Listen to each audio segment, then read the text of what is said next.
Hello students, my name is Vinay Kumar और स्वागत है आपका हमारे YouTube channel Uttarakhand NCERT maths पर। दोस्तों, चैप्टर नंबर 2 क्लास 10 का हमारा कंप्लीट हो गया था। चैप्टर नंबर 3 आज हम शुरू करेंगे और हमेशा की तरह चैप्टर नंबर 3 भी शुरू करने से पहले हम वो पढ़ेंगे जिसकी हमें इस चैप्टर में आवश्यकता है। तो चलिए शुरू करते हैं।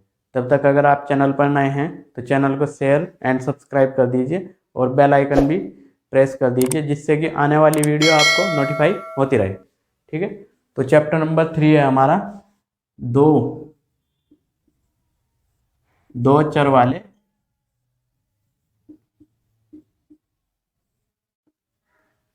रैखिक समीकरण युग्म। चैप्टर नंबर 3 है दोस्तों है।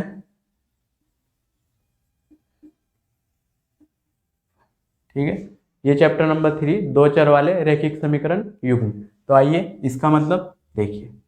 दो चर चर होते हैं आपके अल्फाबेटिक, चैप्टर नंबर 2 में बहुत पढ़े हैं हमने। तो ये हो गया आपके अल्फाबेटिक। दो मतलब दो, यानी ए बी या सी डी या एक्स वाई या वाई जेड। दो दो चर रैखिक समीकरण। रैखिक समीकरण होती है आपकी A X plus B X, sorry B Y plus C बराबर 0। समीकरण होगी तो बराबर 0 होगी। अगर 0 बराबर या बराबर में कुछ भी नहीं है तो आपका बहुपद होगा। जैसे बराबर 0 है तो ये समीकरण है हमारी कैसी, रैखिक समीकरण। ठीक है, और जहां जहां आपका ए व बी एक्स वाई के गुणांक होंगे। ठीक है, ए और बी गुणांक और बी गुणांक गुणांक को इंग्लिश में कहते हैं कोएफिशिएंट। और सी आपका हो गया अचर पद। सी आपका अचर पद। और अचर कैसे होते हैं, नंबर सिस्टम, नंबर वाले। ठीक है, तो हो गया आपका रैखिक समीकरण। और युग्म का मतलब आपको पता ही होगा, ये होता है आपका जोड़ा। मतलब दो चर दो चर वाले रैखिक समीकरण युग्म। दो तो चर आपके समीकरण में होंगे, रैखिक समीकरण होगी और रैखिक समीकरण का भी जोड़ा होगा। ये आपका चैप्टर। ठीक है, ये था चैप्टर का मतलब। अब सीखते हैं क्या होती है रैखिक समीकरण और रैखिक समीकरण युग्म। तो चलिए आगे चलते हैं। तो दोस्तों, दो चर वाली रैखिक समीकरण अभी आपने देखी। ये थी आपकी A X plus B Y plus C बराबर के 0। ए और बी आपके एक्स और वाई के कोफिशिएंट और सी आपका अचर पद। तो एग्जाम्पल देखिए आप, किस प्रकार की समीकरण हो सकती है। ये होगी आपकी 2x प्लस 5y प्लस 7 बराबर 0। ये एग्जाम्पल है रैखिक समीकरण का। एक और देख लीजिए आप, 4x प्लस 7y प्लस 13 बराबर 0। देखिए 7 और 13 आपके अचर पद हैं। 2 और 5, 4 और 7 आपके कोफिशिएंट है, किसके, x और y के। ये तो थी एक रैखिक समीकरण। ठीक है, अब रैखिक समीकरण का युग्म कैसा होगा, अब देखिए आप रैखिक समीकरण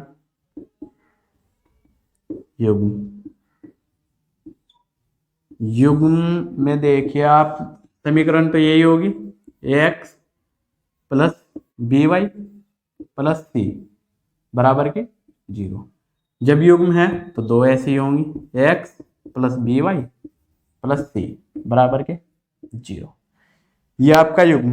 पर अगर जो आपको दो इक्वेशन दे के रखेंगे तो पता कैसे लगेगा, इसलिए समीकरण फर्स्ट है तो 1 1 1। अगर समीकरण 2 है तो x2 y2 c2। ये आपके समीकरण फर्स्ट, ये आपके समीकरण नंबर सेकंड। ये रैखिक समीकरण युग्म है। ऐसी समीकरण युग्म होगी। इक्वेशन अगर आपकी फर्स्ट है तो x1 y1 c1, अगर इक्वेशन आपकी सेकंड है तो x2 y2 c2 बराबर में जरूर 0 होगा ही होगा, तभी समीकरण होगी, नहीं तो आपका बहुपद होगा। एग्जाम्पल देखिए आप रैखिक समीकरण युग्म के, जैसे यहीं से देख लीजिए आप 2x1 प्लस 5y1 प्लस के 7 बराबर 0, 4x2 प्लस 7y2 प्लस 13 बराबर 0। दोस्तों रैखिक समीकरण तो ये रही दो अलग अलग, पर रैखिक समीकरण युग्म की जब हम बात करते हैं तो ये रही जोड़ा, बस इसमें ज़्यादा कुछ नहीं है। ये आपका रैखिक समीकरण सिंगल, ये रैखिक समीकरण युग्म यानी डबल। तो ये इसको नोट कर लीजिए। अब हम आगे चलते हैं। अब दोस्तों रैखिक समीकरण हमें पता लग गई, रैखिक समीकरण युग्म पता लग गया। अब करते हैं ग्राफ। ग्राफ की इस चैप्टर में हमें आवश्यकता होगी, तो ग्राफ में पता होना चाहिए। ग्राफ में सबसे पहले आपको किसी समीकरण के बिंदु खींचने के लिए हमें निर्देशांक की जरूरत पड़ेगी। निर्देशांक अब देखिए क्या होता है दोस्तों, इस चैप्टर में अब हमें ग्राफ करना है, और ग्राफ खींचने के लिए हमारे पास बिंदु होने चाहिए। बिंदु भी कैसे, बिंदु तो सिर्फ आप डिनोट कर सकते हैं ग्राफ में कहीं भी, पर अगर जो हमें समीकरण मतलब लाइन खींचनी है तो हमें दो बिंदु कम से कम जरूरत पड़ती है। तो आप देखिए ग्राफ में सबसे पहले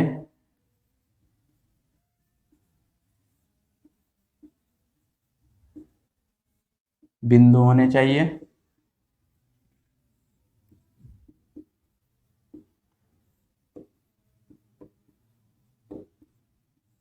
ठीक है, और बिंदु में एक आपका x और एक आपका y, ये आपका x निर्देशांक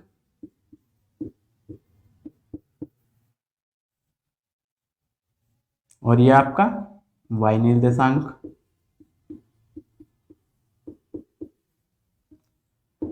निर्देशांक मतलब y निर्देशांक मतलब y का बिंदु y का जो अंक होगा उसको ये निर्देश करता है, मतलब इंगित करता है कि ये कहाँ पर है, ठीक है। ऐसे ही x का निर्देशांक, x का वो है अंक जो निर्देश करता है कि x का बिंदु कहाँ पर है, इसलिए हम इसे x निर्देशांक और y निर्देशांक कहते हैं, ठीक है। ग्राफ में हमारे पास बिंदु होने चाहिए।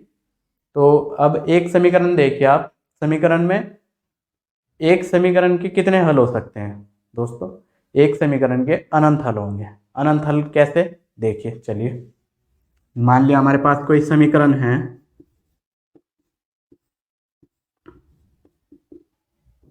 समीकरण 2x प्लस 3y बराबर के 12, ये आपके पास एक रेखीय समीकरण है। तो बताइए इसके कितने हल होंगे, कितने अनंत हल होंगे। कैसे देखिए, कोई माना, जैसे हम मान लेते हैं x बराबर 0 रखिए, तो x बराबर 0 रखेंगे तो ये तो 0 हो जाएगा, प्लस 3y प्लस के 12, तो 3y plus 0 3y equals to 12।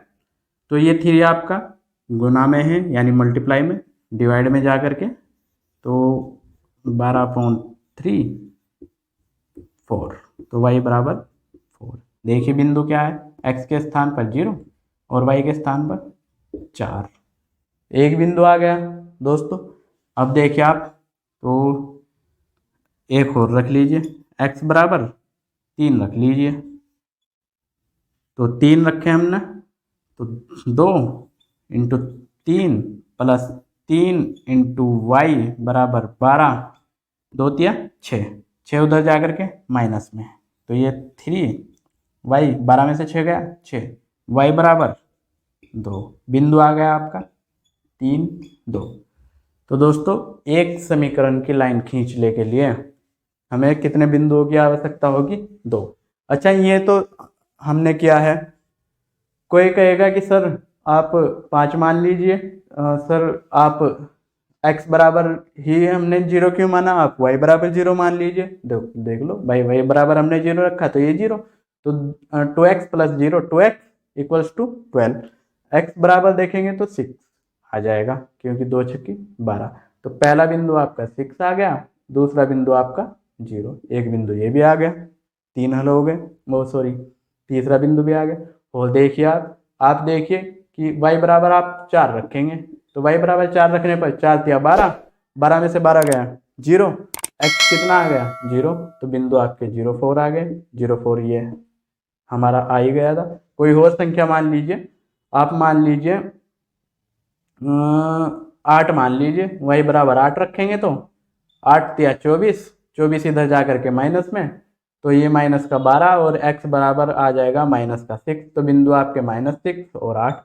देखिए तो दोस्तों, एक समीकरण के कितने भी हल हो सकते हैं, कितनी भी प्रकार से वो है ग्राफ पेपर पे खींची जा सकती हैं वह समीकरण। ठीक है, तो आइए जो हमने बिंदु निकाले थे उसको हम ड्रॉ करके देखते हैं ग्राफ पेपर पे। या आप ग्राफ पर करेंगे तो आपके लिए ज़्यादा अच्छा, क्योंकि यहाँ पर तो वाइट बोर्ड है और वाइट बोर्ड में एग्जैक्ट नहीं आता। तो देखिए कैसे करेंगे, ये आपका ग्राफ पेपर। ठीक है, ग्राफ पेपर हमने इधर से कम इसलिए रखा है क्योंकि हमारे दोनों बिंदु प्लस के हैं, और प्लस प्लस के सिर्फ इधर ही आएंगे।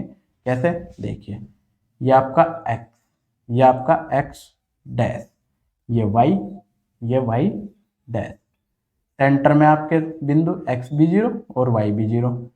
दोस्तों इधर ये जो x है इसको बोलते हैं x अक्ष।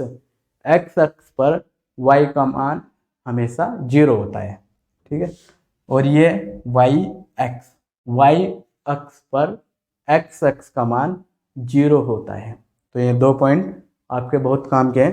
तो देखिए बिंदु हमारा पहला 0, y कितना है 4, 1 2 3 4, ये रहा बिंदु आपका 0 4, इसको बिंदु हम ए मान लेते हैं, तो ये आपका बिंदु ए। और ये 3 2, इसको बिंदु बी। x कितना है आपका 3, 1 2 3 3 और 1 2, तो ये रहा आपका 3 2, ये कौन नंबर बी 3 2। यहाँ से लाइन खींच दीजिए आप, देखिए लाइन खींचिए आप, ये गई यहाँ से। ठीक है, ये थी आपकी लाइन किस समीकरण के बिंदु हैं ए और बी, इसके। इस समीकरण को लिख दीजिए आप 2x प्लस 3y बराबर के 12। तो दोस्तों एक इक्वेशन के कितने भी हल हो सकते हैं, उसके 2 बिंदु निकालिए आप। बिंदु कैसे निकलेंगे, माना करके रखिए आप 2, और मान लीजिए x आ जाएगा y, मान लीजिए y तो आ जाएगा x, वही बिंदु। ठीक, आप ग्राफ पेपर पर डिनोट कीजिए, दोनों बिंदुओं को मिलाइए, आपकी लाइन यानी इक्वेशन, लाइन ऑफ इक्वेशन तैयार। तो इसकी भी हमें इस चैप्टर में आवश्यकता पड़ेगी, तो नोट कर लीजिए आप। दोस्तों आपने एक रेखीय समीकरण का हल देखा, कैसे हमने उसके बिंदु निकाले और कैसे हमने उसे ग्राफ पेपर पर खींच दिया। पर अब आप देखेंगे कि रेखीय समीकरण का युग्म हम किस प्रकार ड्रॉ करते हैं ग्राफ पेपर पर, और कैसे उसको हल करते हैं मैथमेटिकली यानी बीजगणितीय। आइए तो कोई भी 2 समीकरण एग्जाम्पल देखिए आप। समीकरण है आपका 2x प्लस 3y बराबर के 12, यह आपको फर्स्ट मान लीजिए, और सेकंड है आपकी x प्लस वाई बराबर 6 सेकंड। तो रेखीय समीकरण का युग्म आपके पास आ गया। ठीक है, अब इसको भी हमें ग्राफ पेपर पर ड्रॉ करना है, तो करेंगे, चलिए करते हैं। तो इक्वेशन फर्स्ट यानी समीकरण फर्स्ट से हल।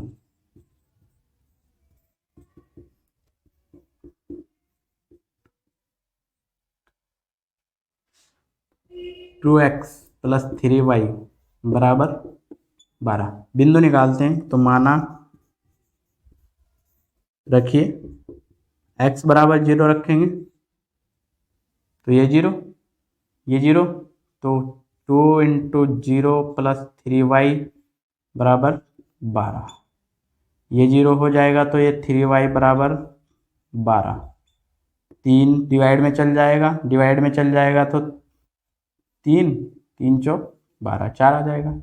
इसलिए आप यहाँ से डायरेक्ट काट देंगे। 3 चौक 12, y बराबर 4। बिंदु की आ गया आपका हमारा ए बिंदु, नाम रख लेंगे इसका। x आपका 0, y आपका 4, पहला बिंदु। अब दोबारा फिर माना इस बार y बराबर 0 मान लीजिए, y बराबर 0। दोस्तों अगर आपका 4 आ गया ना y, तो आप y बराबर 4 नहीं मानना है आपको, तो आपका गलत हो जाएगा। ठीक है, फिर से बिंदु, आप y बराबर 0 माना तो ये हो गया आपका 2x plus 3 into 0 equals to 12। तो ये 2x, ये 0 बराबर 12। ये 2 डिवाइड में चल जाएगा तो 2 छक्की 12, तो इसलिए x बराबर 6। तो बिंदु आपका बी आ गया 6, x और y 0। ये आ गया आपके समीकरण फर्स्ट से। अब देखिए समीकरण सेकंड से, समीकरण सेकंड से देखिए समीकरण सेकंड है आपकी x प्लस वाई बराबर 6। इसमें x बराबर अगर जो आप 0 मान लेंगे, माना x बराबर 0 तो y बराबर 6, क्योंकि x 0 है तो y बराबर 6। बिंदु आपके आ गए 0, ये आपका C। ठीक है, अब अगेन माना x बराबर आप 3 मान लीजिए। x बराबर 3, तो x के स्थान पर 3 रखेंगे तो 3 प्लस वाई बराबर 6, तो y बराबर भी 3। बिंदु आपके आ गए 3, 3, ये था आपका D। तो दोनों समीकरण से हमने 2 बिंदु निकाल लिए, A B C D. Graph paper पर डिनोट करते हैं। ये आपका ग्राफ पेपर है, ठीक है। यहाँ से ये आपका x, ये आपका x डैश, ये y और ये y डैश। यहाँ पर केंद्र है, सेंटर आपका 0, 0। पहला बिंदु है दोस्तों A 0, 4। 0 है आपका x, और x 0 होता है आपका y अक्ष पर, y अक्ष पर 0 यानी यहाँ पर, और y बराबर 4 यानी 1, 2, 3, 4। यहाँ पर बिंदु है आपका A, बिंदु A बराबर 0, 4। बिंदु A हमने डिनोट कर दिया दोस्तों। बिंदु A हमारा डिनोट हो गया। बिंदु B 6, 0 यानी 1, 2, 3, 4, 5, 6। x बराबर 6 बिंदु B है और y बराबर 0। y बराबर 0 है तो यानी x अक्ष पर 0 होगा वो। तो यहाँ से लेकर के यहाँ तक की एक लाइन खींच दीजिए, ये गई यहाँ से यहाँ तक की। ठीक है, ये आपकी लाइन हो गई 2 बिंदुओं से। और समीकरण को नोट कर लीजिए बस, 2x प्लस 3y बराबर 12। ये आपकी फर्स्ट समीकरण की लाइन। अब सेकंड देखिए 0 और 6, यहाँ पर 4, ये 5 और ये 6। ये बिंदु B, ये बिंदु C, 0 और 6। यहाँ पर बिंदु C हो गया। बिंदु D 3 और 3, 1, 2, 3, 1, 2, 3 यानी यहाँ से आएगा लगभग यहाँ पे, यहाँ से और यहाँ से खींच दीजिए एक लाइन यहाँ से और यहाँ को होती हुई जानी चाहिए, ये गई, ये गई, ये गई, ये गई। ये दोस्तों आपकी समीकरण नंबर 2, और समीकरण नंबर 2 है आपकी x प्लस वाई बराबर 6। तो देखिए आप दो समीकरण का युग्म, दो बिंदु निकाले, ग्राफ पेपर पर डिनोट कर दीजिए। यही है आपका इस चैप्टर में, इसकी भी हमें आवश्यकता पड़ेगी। अब चलते हैं अगले टॉपिक पर। दोस्तों सबसे पहले चैप्टर नंबर 3 में हमने सीखा चैप्टर का मतलब, ठीक है। उसके बाद रेखीय समीकरण, उसके बाद रेखीय समीकरण का युग्म, ठीक है। उसके बाद रेखीय समीकरण को आप मैथमेटिकली कैसे सॉल्व कर सकते हैं, उसके बाद उसको ग्राफिकल मेथड यानी ग्राफ पेपर पर कैसे डिनोट करते हैं, ये अब तक हमने सीख लिया है। अब सीखिए इस चैप्टर में इस चैप्टर में रेखिक समीकरण युग्म को हल करने के लिए 3 विधि बताई गई हैं। ये 3 विधि कौन कौन सी हैं, आइए देखिए।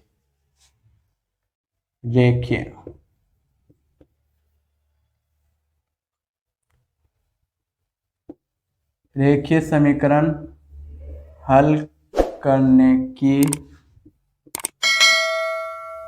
विधि,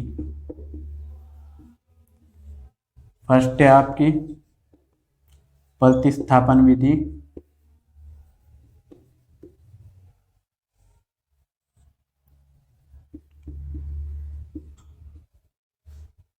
सेकंड आपकी विलोपन विधि,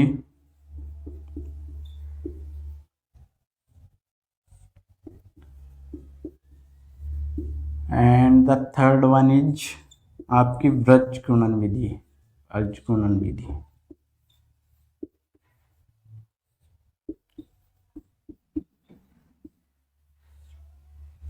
ये 3 विधि इस चैप्टर में दी गई हैं दोस्तों। ये 3 विधि इस चैप्टर में हमें पढ़नी है। समीकरण आपको दे दी जाएगी क्वेश्चन में, ठीक है। समीकरण 2 होंगी क्योंकि रेखिक समीकरण युग्म होगा। आप प्रतिस्थापन विधि से कीजिए, चाहे विलोपन से चाहे वर्गगुणन से, आपके जो चर के मान होंगे यानी एक्स वाई के मान होंगे, या क्वेश्चन में जो भी दे के रखेगा उसके जो मान होंगे वो सबके समान आएंगे, ठीक है।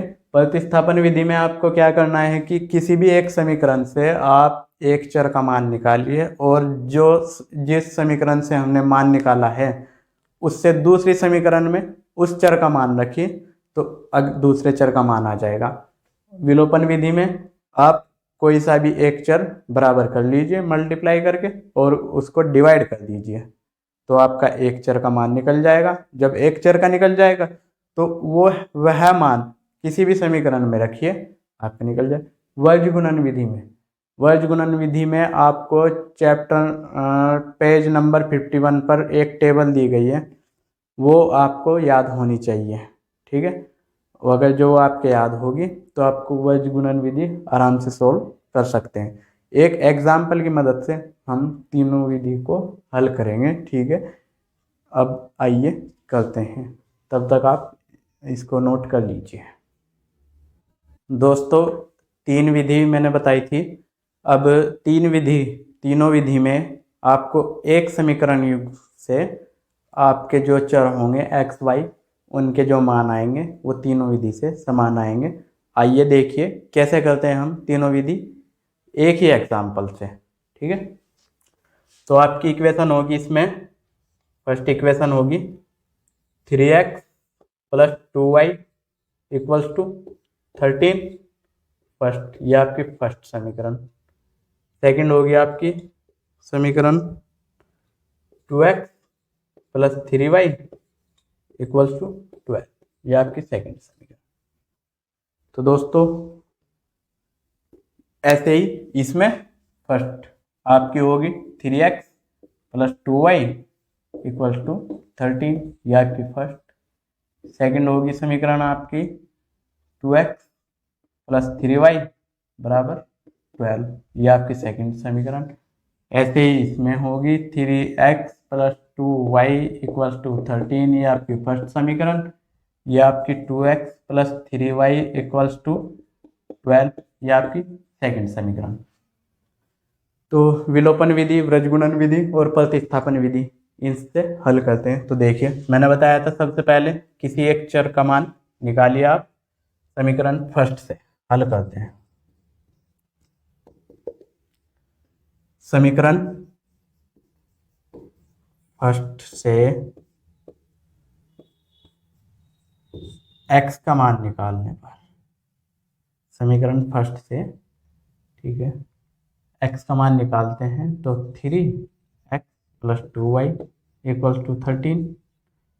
तो ये प्लस में, ये पूरा माइनस में, और 3x equals to 13 minus 3, sorry, ये 2 हो गया, 2y 3 डिवाइड में, तो x बराबर 13 माइनस 2y अपॉन 3, समीकरण थर्ड मान लीजिए। x का मान हमने समीकरण फर्स्ट से निकाला, तो x का मान समीकरण 2 में रख दीजिए। x का मान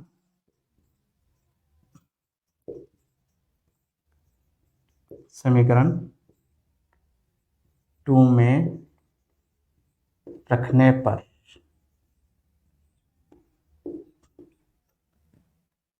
ठीक है, x का मान समीकरण 2 में यहाँ पे रखिए, तो ये हो गया आपका 2, x के स्थान पर 13 minus 2y upon 3 plus 3y equals to 12। इसको हल करते हैं, 2 की मल्टीप्लाई अंदर, तो 13 दूनी 26 माइनस 2 की 2y में, तो ये हो गया आपका 4y, ये आपका 3 plus 3y equals to 12।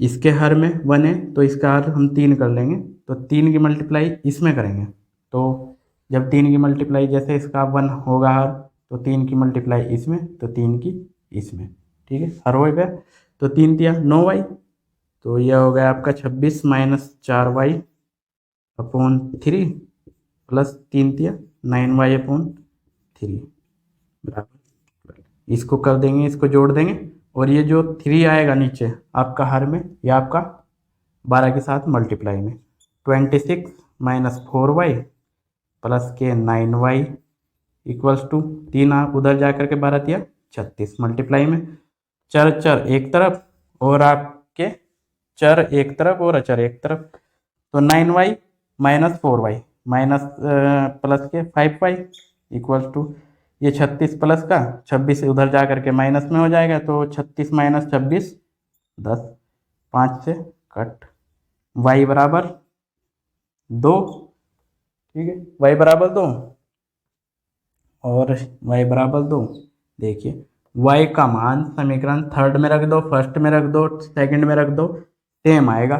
y का मान आप समीकरण सेकंड में रखिए, तो y का मान समीकरण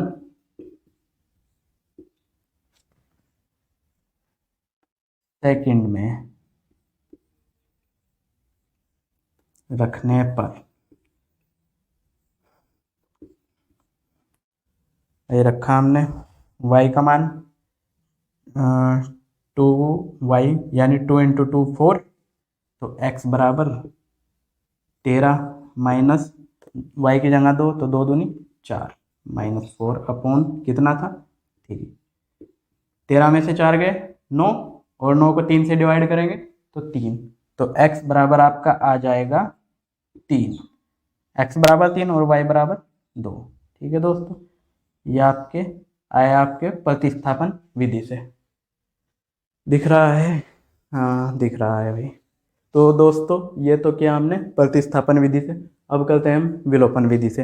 विलोपन विधि में किसी एक चर का मान समान कीजिए और उसको माइनस कर दीजिए। जैसे इसका करते हैं हम 3x, 3 और 2, 3 2 का एलसीएम देखिए आप क्या होता है, 3 2 का एलसीएम होता है 6, 6 को हम डिवाइड करेंगे 3 से तो कितना आएगा 2, समीकरण 1 में मल्टीप्लाई कर दीजिए 2, ठीक है।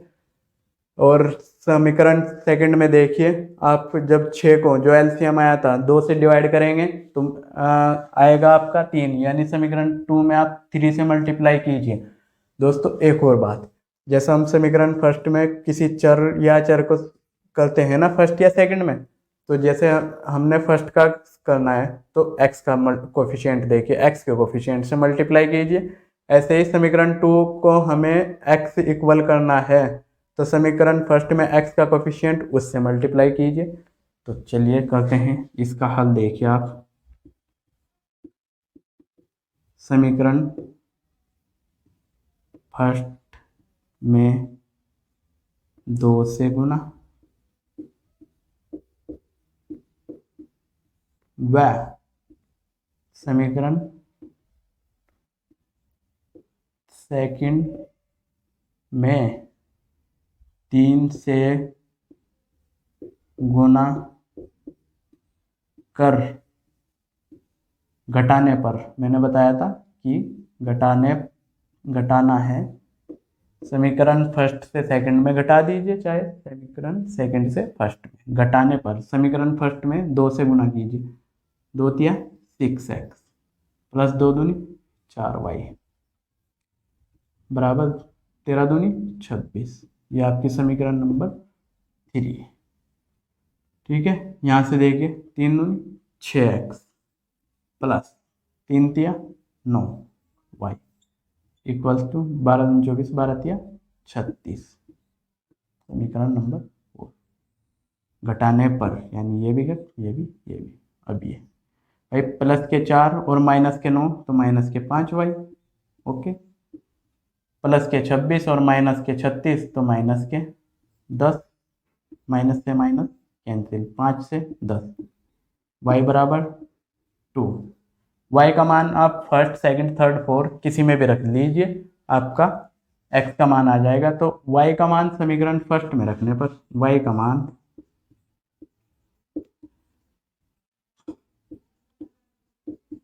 समीकरण फर्स्ट में रखने पर y का मान समीकरण फर्स्ट में, तो ये आपका 3x प्लस 2y 2 बराबर 13। 3x 2 दूनी 4, 4 उधर जा करके माइनस में 13 माइनस 4 तो 3x बराबर 9। 3 से 3 कट, भाई ये डिवाइड में चल जाएगा यहाँ से। x बराबर 3 और y बराबर 2। ये देखिए ये आपका आंसर। देखिए x बराबर 3 y बराबर 2 तो आ गया विलोपन विधि से भी। अब आते हैं वज्रगुणन विधि से। वज्रगुणन विधि में पेज नंबर 51 पर जो टेबल है उसको देख लीजिए। उसमें पहला ही होगा जब a1/a2 बराबर नहीं होगा b1/b2 के, तो आपका हल जो होगा वो अद्वितीय हल होगा। अद्वितीय मतलब इसका एक हल होगा, ठीक है। जिसका एक हल होगा वही वज्रगुणन विधि से आपका हल संभव है उस समीकरण का, अन्यथा नहीं। तो देखिए a1 और a2, b1 ये a1 है, ये a2 है, ये b1 है, ये b2 है, ये c1 है, ये c2 है। तो वज्रगुणन विधि में सबसे पहले समीकरण को आपको रेखीय रूप में लिखना होगा। रेखीय रूप में मतलब बराबर आपके 0 होनी चाहिए समीकरण में। तो इसमें हल करेंगे हम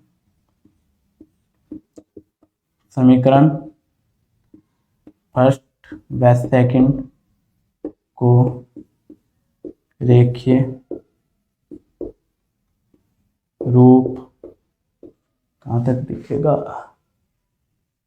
में लिखने पर, रेखीय रूप में हमने लिखा तो रेखीय रूप में लिखने पर 3x प्लस 2y माइनस 13 ये इधर आ जाएगा, यानी बराबर 0 करना है बस हमें। और ये आपका 2x प्लस 3y माइनस के 12 बराबर 0। ये समीकरण थर्ड, ये समीकरण फोर्थ। तो समीकरण थर्ड व फोर्थ, अब इसमें a1 और a2, b1 और b2 और c1 और c2 देखिए हम कैसे निकालते हैं। a1 यानी जो a होगा वो आपका x का गुणज होगा। भाई रेखीय समीकरण क्या होती है दोस्तों, देखिए रेखीय समीकरण होती है ax plus by plus c, यही तो होती है। a के स्थान पर 3, b के स्थान पर 2 और c के स्थान पर -13। अच्छा, रैखिक समीकरण का युग्म है तो वही बात जैसे मैंने बताया था x1 y1 c1। अच्छा, x1 1 का मतलब समीकरण 1, तो a1 3 2 ऐसा करता है बस।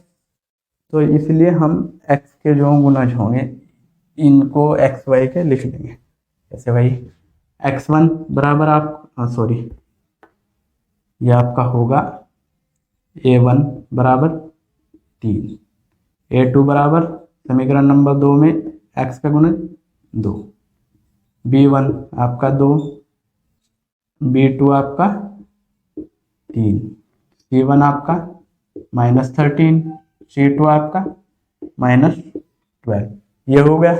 अच्छा, आदित्य हल के लिए a1/a2 करते हैं, a1/a2 बराबर b1/b2 के, तब ये कंडीशन होगी दोस्तों, तभी व्रज गुणन विधि से समीकरणों का युग्म का जो हल होगा वह करना संभव है, नहीं तो नहीं।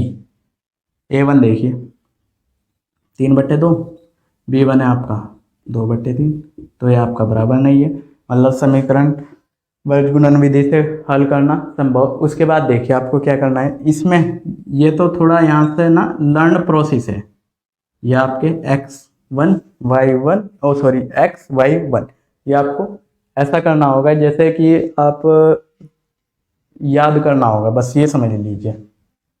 तो x के नीचे x के गुणांक यानी 3 2, y के नीचे y के गुणांक 2 3, और 1 के नीचे c के गुणांक यानी -13 और -12।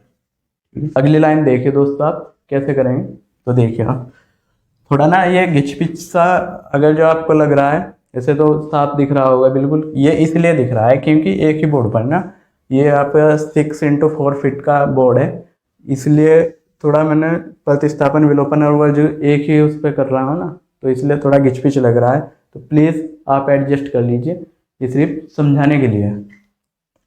क्वेश्चन जो हमारी होगी जहाँ मैं ऑफलाइन पढ़ा रहा हूँ, तो ऑफलाइन में एक्सरसाइज नो सॉरी ये नहीं बताएंगे आपको। देखिए जब आप x के अपॉन में लिखते हैं, जब x के अपॉन में लिखते हैं तो x वाली लाइन को हम ढक देते हैं, उसके बाद हम इससे हल करेंगे, ये आपका b1 है, या आपका b2 है, या c1 c2।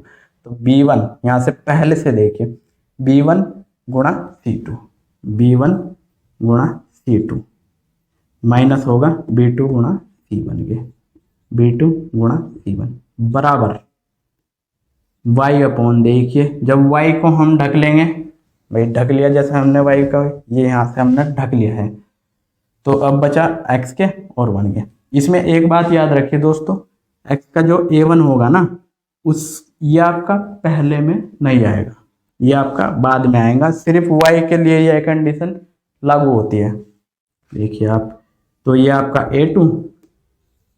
a2 की मल्टीप्लाई c1 में माइनस a1 की मल्टीप्लाई c2 में बराबर 1 अपॉन, जब इसको ढकेंगे तो फिर इसे यहीं से a1 गुणा b2 माइनस a2 गुणा b1, तो ये होगा आपका वर्गगुणन विधि में।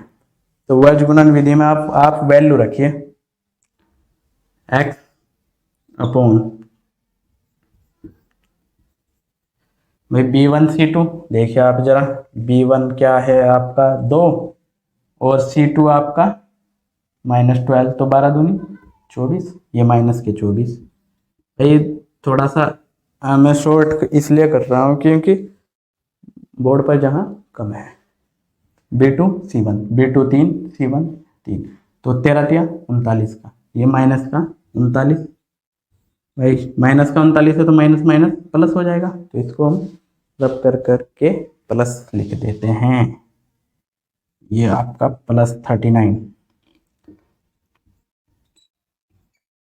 बराबर y अपॉन a2 आपका 2 और c1 आपका -13, तो 13 दूनी 26 माइनस के 26, ये माइनस जो का तो a1 3, c2 आपका -12, तो 12 तिया 36, ये माइनस का 36। अच्छा, माइनस की मल्टीप्लाई अंदर करेंगे तो माइनस माइनस प्लस, तो ये प्लस का हम 36 लिख लेते हैं। प्लस का 36 उससे बराबर फिर 1, ये 1, A1 B2, A1 3, B2 3, 3 तिया 9, माइनस ये होगा तो A2 B1, A2 B1, A2 B1, 2 दूनी 4। अब हल करते हैं इसको, देखिए जरा, ये हो गया x अपॉन प्लस के 39 माइनस के 24 तो प्लस के 15 बराबर y अपॉन प्लस के 36 माइनस के 26 तो प्लस के 10 और 1 अपॉन 9 में से 4 गया 5। तो दोस्तों ये मान हमारे निकल कर आ गए हैं। x अपॉन 15 बराबर है y अपॉन 10 के और बराबर है 1 अपॉन 5 के। भाई 1 अपॉन 5 में आपका कोई भी चर पद नहीं है तो एक एक करके हम इसके इक्वल रख लेंगे तो आप क्या आएंगे, देखिए यहाँ पर हो जाएगा, हो जाएगा। देखिए मैं एक डंडा खींच दे रहा हूँ यहाँ से। पहले x अपॉन 15 बराबर 1 अपॉन 5 करेंगे, ठीक है, क्रॉस मल्टीप्लाई मेथड। ये 15 यहाँ पर जाएगा, जब 15 यहाँ पर जाएगा तो ये 15 यहाँ पर गया तो 15 को हम 5 से डिवाइड करेंगे तो x बराबर कितना आ गया 3, ठीक है, x बराबर 3। अब y बराबर y अपॉन 10 को रखिए, y अपॉन 10 बराबर 1 अपॉन 5। वही क्रॉस मल्टीप्लिकेशन मेथड। 10 को आप इधर पहुँचा दीजिए, जब 10 को आप 5 से डिवाइड करेंगे तो y बराबर 2। तो देखिए आप भैया ये आ गया आपके आंसर। दिख रहा होगा या दिख नहीं रहा? तो दोस्तों रेखिक समीकरण हल करने की हमने 3 विधि करी है, प्रतिस्थापन विधि, विलोपन विधि और वर्गगुणन विधि। तीनों विधि से हमने देखा हमारे पास समीकरण एक है, हमने तीनों विधि से कैसे हल किया और आंसर हमारे एक्स वाई के समान आए हैं। और बस आपको वर्गगुणन विधि में थोड़ा ये लंबा प्रोसेस है, पेज नंबर 51 पर जो टेबल है उसको याद कर लीजिए, वो इम्पोर्टेंट टेबल है। और पेज नंबर 51 एनसीईआरटी का, ठीक है। और ये जो वर्गगुणन विधि है इसमें आपको A1 B1 C1 इस तरह का थोड़ा सा झंझट है, इसमें ऐसा कुछ नहीं है, ना ही तो विलोपन विधि में ना ही प्रतिस्थापन विधि में। तो दोस्तों इस चैप्टर में बस इतना ही था जो हमने सीखा। हमने सीख लिया आपका चैप्टर का मतलब क्या है, आपका चर, रेखिक समीकरण युग्म, ग्राफिकली मेथड और आपका मैथमेटिकल मेथड और आपका रेखिक समीकरण आप कैसे हल कर सकते हैं वो हमने सीख लिया है। रेखिक समीकरण हल करने के लिए हमारे पास 3 विधि है, 3 विधि से हमने एक एग्जाम्पल कर लिया है, तो आप इसको नोट कर लीजिए। एक्सरसाइज 3.1 की जो वीडियो होगी वो अगली होगी, ठीक है। इससे अगर आपको यार वीडियो अच्छी लग रही है तो चैनल को शेयर एंड सब्सक्राइब कर दीजिए, सपोर्ट कर दीजिए, जिससे कि आने वाली वीडियो आपको नोटिफाई होती रहे और मुझे भी एक मोटिवेशन मिलता रहे। तब तक के लिए good bye, thank you, take care.